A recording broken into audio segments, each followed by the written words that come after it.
Umangat ang kagandahan ni Kim Chiu sa kanyang pag-aura sa gitna ng disyerto sa Dubai.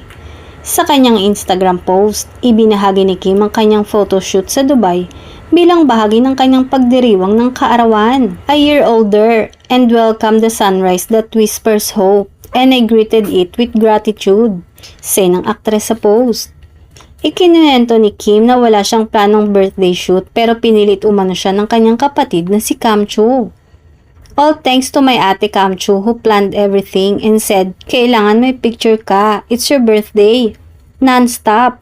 She told me, ako na bahala, stay put ka lang dyan.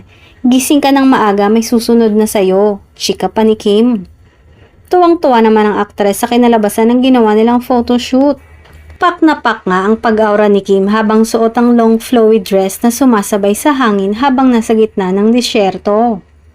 Pinaulan na naman si Kim ng mga netizens, fans at kapwa celebrity ng papuri sa kagandahan at pagbati sa pagdiriwang nito ng kaarawan.